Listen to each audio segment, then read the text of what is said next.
और बड़ी खबर इस वक्त की आ रही है अमेरिका और चीन के बीच चल रहे तनाव से जुड़ी हुई, जहां पर खबर है कि अमेरिका की एयरफोर्स ने बहुत बड़ी मिलिट्री ड्रिल की है, जिसमें उसने 5th जनरेशन के अपने घातक F-35 लड़ाकू विमानों के साथ बम गिराने वाले हवाई जहाजों की दोहरी ताकत आजमाई है। ताइवान को लेकर अमेरिका और चीन के बीच ठनी हुई है और अमेरिका का F-35 वो फाइटर जेट है जो कि ताइवान को चीन के हमले से बचाने में अमेरिका की पहली पसंद माना जाता है। वहीं अमेरिका की तैयारियों के जवाब में चीन ने भी बाजुएं अब चढ़ा दी हैं। खबर है कि उसने भी अगली पीढ़ी का एक नया हेलीकॉप्टर लॉन्च किया है।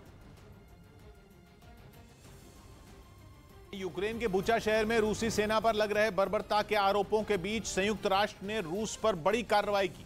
यूएन ने उसे मानवाधिकार परिषद से सस्पेंड कर दिया, जिसके लिए रूस के खिलाफ लाए गए प्रस्ताव का 93 देशों ने समर्थन किया, जबकि 24 देशों ने इसके विरोध में वोट दिया। हालांकि रूस ने यूएन की कार्रवाई को अवैध बताते हुए इस पर कड़ा एतराज जताया। Неправомерного и политически мотивированного шага в целях демонстративного наказания суверенного государства. उधर चीन ने खुलकर रूस का साथ देते हुए प्रस्ताव के खिलाफ मतदान किया और बुचा में हुए नरसंहार की जांच पूरी किए बिना किसी भी कार्रवाई को गलत करार दिया। 政治化、工具化，反对在人权问题上搞选择性、双重标准。 वहीं अमेरिका की ओर से रूस को निलंबित किए जाने के प्रस्ताव पर हुई वोटिंग में 58 देशों ने हिस्सा नहीं लिया, जिनमें भारत, ब्राजील और पाकिस्तान भी शामिल रहे। हालांकि भारत ने एक बार फिर साफ कर दिया कि जंग से किसी समस्या का समाधान नहीं निकल सकता। इस बीच फिर ये अटकलें लग रही हैं कि चीन को पहले से यूक्रेन युद्ध की तारीख का पता था। असल में ब्रिटेन के मीडिया में साइबर हमले पर एक खबर छापी गई, जिसमें चीन से भी यूक्रेन युद्ध की साजिश रची जाने की आशंका जताई गई। कहा गया कि रूस के हमले से ठीक एक दिन पहले यानी 23 फरवरी से चीन के हैकरों ने यूक्रेन की कई वेबसाइटों को निशाना बनाना शुरू कर दिया था। इसी के बाद ये अटकलें शुरू हो गईं कि क्या चीन को रूसी हमले की जानकारी पहले से थी? क्या बीजिंग से भी साजिश का बटन दबाया गया था? ब्रिटेन की मीडिया को आशंका है कि इस दौरान चीन ने यूक्रेन की जासूसी करने की कोशिश की ताकि व्लादिमीर पुतिन के प्लान में जिनपिंग सरकार मदद कर सके। हालांकि चीन ने इस तरह के किसी भी साइबर हमले से इनकार किया है, लेकिन फिर भी साइबर सुरक्षा से जुड़े कई जानकारों ने दाल में काला होने का शक जताया और इसी वजह से जंग से ठीक पहले हुए इन साइबर हमलों से शक की सुई बीजिंग की तरफ घूम। और रूस यूक्रेन युद्ध में एक तरफ रूस का ये दावा है कि उसने स्कूल और अस्पताल की इमारतों को निशाना नहीं बनाया, जबकि यूक्रेन लगातार उस पर मानवाधिकार उल्लंघन और अस्पतालों पर हमले का आरोप लगा रहा है। जब युद्ध होता है तो उस वक्त सबसे ज्यादा जरूरत होती है अस्पताल की, डॉक्टर की, नर्स की और दवाओं की।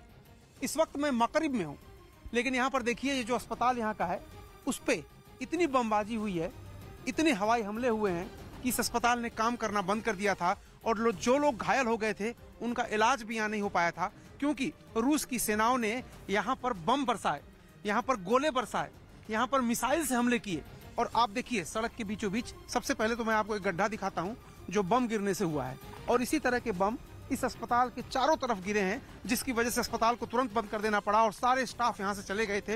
ये देखिए ये जो गड्ढा हुआ है, ये यहाँ पर बम गिरा था, उसकी वजह से गड्ढा हुआ है। और ये पूरा जो ओपीडी था, जहाँ पर्ची कटा के लोग जाते थे हॉस्पिटल के अंदर, ये पूरा ध्वस्त हो गया है। ओपीडी पूरी तरह से ध्वस्त हो गया है।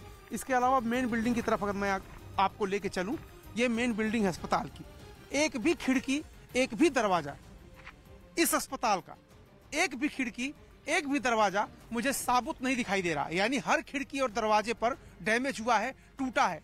देखिए, अब देखिए जरा इसकी हालत देखिए इस अस्पताल की। युद्ध के समय लोग घायल होते हैं, चारों तरफ हाहाकार मचा होता है, एक ही सहारा होता है कि अस्पताल में जाएंगे इलाज हो जाएगा। लेकिन यहाँ पर देखिए क्या हालत है। ये देखिए जो जेनसेट है, इसके ठीक पीछे मैं आपको लेके इसलिए आ रहा हूं क्योंकि यहां भी बम गिरा है। आइए आपको दिखाता हूं मैं यहां कैसे बम गिरा है। और ये हॉस्पिटल के ठीक सामने है। यहां देखिए कितना बड़ा गड्ढा हुआ है। कमलदेव जी आइए जरा, ये गड्ढा दिखाइए, कितना बड़ा गड्ढा है यहाँ पर। और इस तरह के कई बम इस पूरे परिसर में गिरे हैं, जिसकी वजह से ये पूरा अस्पताल काम करने लायक नहीं बचा। आप जरा खिड़की दरवाजे देख लीजिए, दवाएं जो अंदर रखी हुई हैं, जो अंदर सामान रखा हुआ है वो पूरी तरह से उसका नुकसान हुआ है और अब वो किसी काम का नहीं रहा। क्योंकि जब बम गिरता है, गोला गिरता है, तो उसका उसके जो छर्रे होते हैं वो दूर दूर तक फैलते हैं, जिसकी वजह से चारों तरफ जो खिड़की दरवाजे वो भी टूट जाते। देखिए सामने की एक छोटी सी बिल्डिंग थी, ये भी टूटी हुई है। और ये देखिए ये खिड़की दरवाजे जहां तक आपकी नजर जा रही है, जैसा कि मैं आपसे कह रहा था कि एक भी खिड़की दरवाजा साबुत नहीं है, तो लिटरली एक भी खिड़की दरवाजा साबित नहीं है यहाँ पर। और अब मैं यहाँ से जो अस्पताल की एंट्री है, जहाँ से अस्पताल के अंदर मरीजों को लाया जाता था, एम्बुलेंस आती थी, उसकी हालत देखिए। ये एंट्री पॉइंट, ये देखिए एंट्री पॉइंट कितनी बुरी तरह से इस पूरे एंट्री पॉइंट को बर्बाद कर दिया गया है, तहस नहस कर दिया गया है। ये देखिए ये एंट्री पॉइंट ऐसा है, ऐसा ध्वस्त हुआ है कि यहाँ से कोई अंदर की तरफ जा ही नहीं सकता। तो ये अस्पताल तभी से बंद है और इस अस्पताल पर रूस की सेनाओं ने इतना ज़बरदस्त अटैक किया था। और एक बम देखिए वहाँ पर भी गिरा हुआ है, वहाँ पर भी गड्ढा है। यानी इस अस्पताल के चारों तरफ बम गिराए गए, अस्पताल के ऊपर छत के ऊपर भी बम गिरे। और ये एंट्री पॉइंट है।